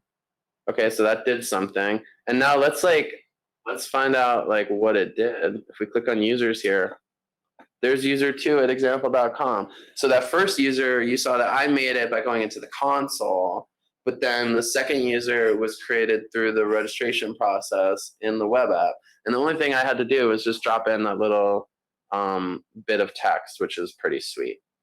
So now we can log out of the web app, and since we did just register, we can try to log in with the user we just registered as. Looks like maybe I didn't put in the right password here.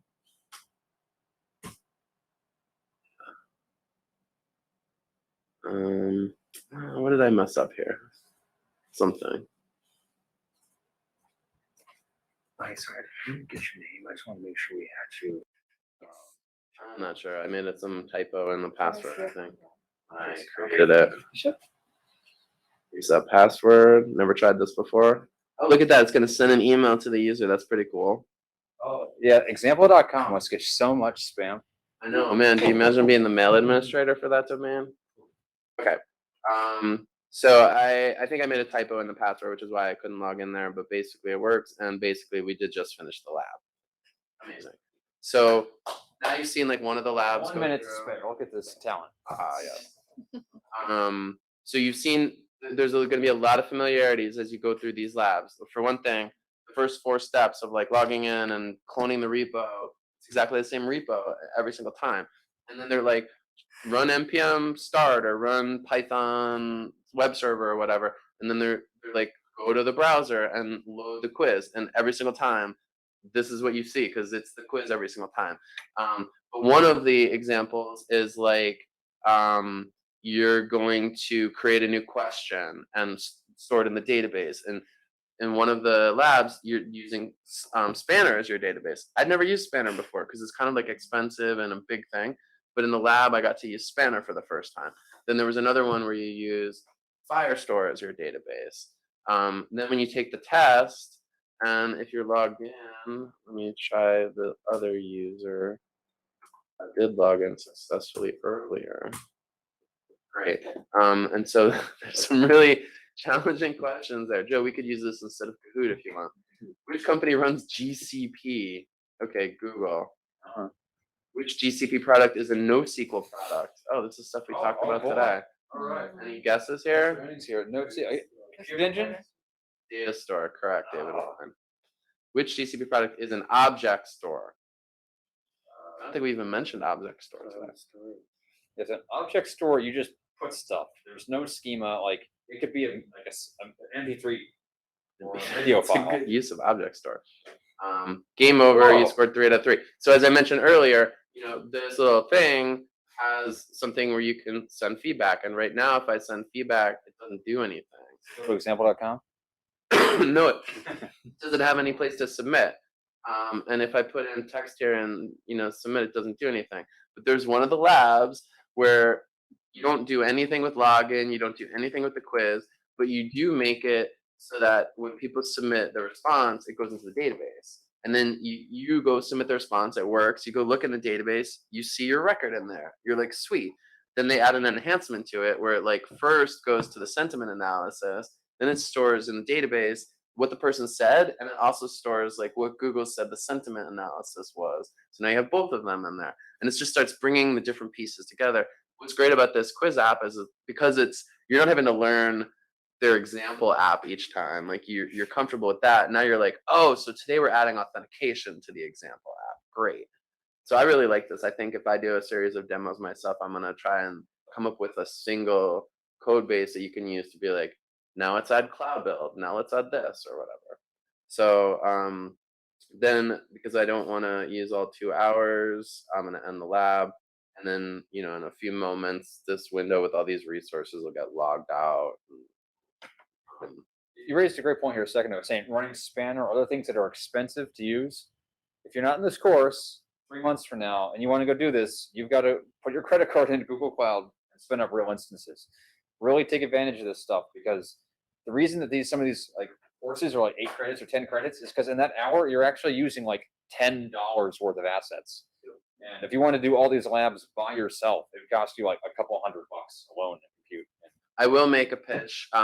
Please use the 500 plus 1,000 credits that you have access to because you were part of this. Did they tell like how long? 90 days, I think. 90 days. So for 3 months, consume as many credits as you possibly can. Learn whatever you have time and ability to learn over that period.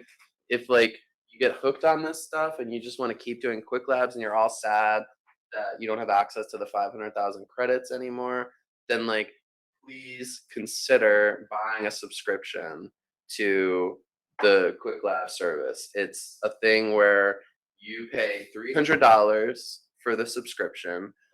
Where do you get $200 for free included? What gets included for free? Just let me say, you pay $300, which doesn't sound terrible. It's like for a year of unlimited access to the service, it sounds reasonable. So you get $500 in credits to use on GCP. So you can go do your crypto mining startup or whatever you do, and use those $500 of credits because it's just free cloud computing. So please use it.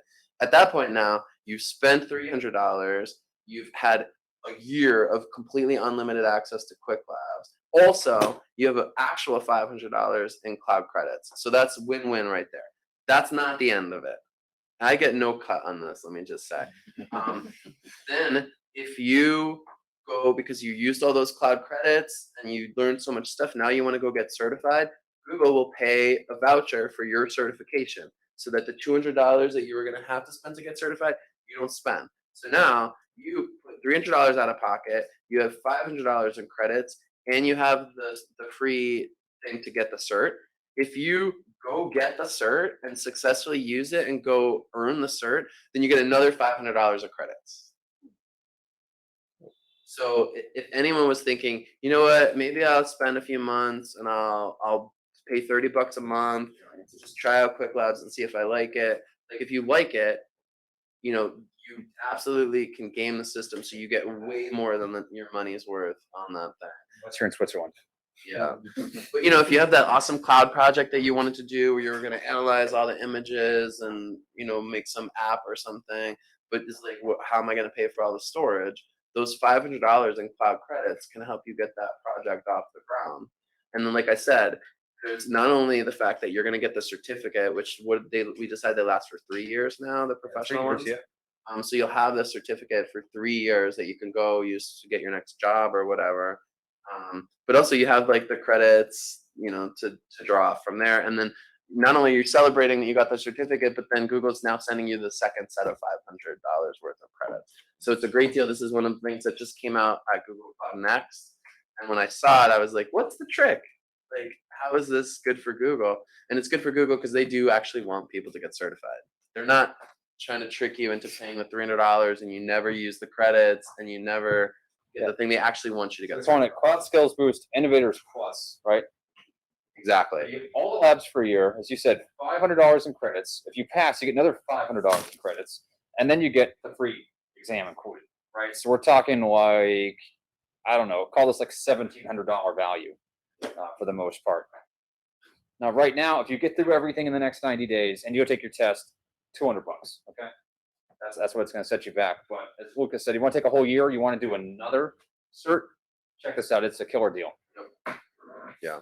For people who are like active learners, you're at home, like, and instead of going out on the weekend, you're like, what podcast can I listen to or what can I learn?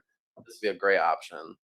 Certainly, once you get in the knack of like, oh, I have an hour to kill, let me just learn a whole new skill set that I didn't have before. It can be a little addictive. So and it's that's also my pitch. the sort of thing. If you have a company you work for, I mean, I try to get your manager to expense this sort of thing. I'm sure that they have like a training budget, and you get a heck of a lot for this. I mean, I've got my own company to say, our engineering manager, yes, if you're going to do this stuff, you're going to train, we'll comp you for it. Because remember, like an hour or two of your time, a couple hours of your time is worth the cost of buying this. So it's totally worth it. It's an amazing asset. do check it out. I don't think there's anything like it, for example, for Amazon. Agreed. All right, so we're going to conclude our broadcast live from Boston. At this point, thank everybody for joining us remotely. Congratulations to Saba, to Tom, and our other winners. And we'll see you guys again next week. And Shiv, you put in a really amazing effort in there. Congratulations. Cheers.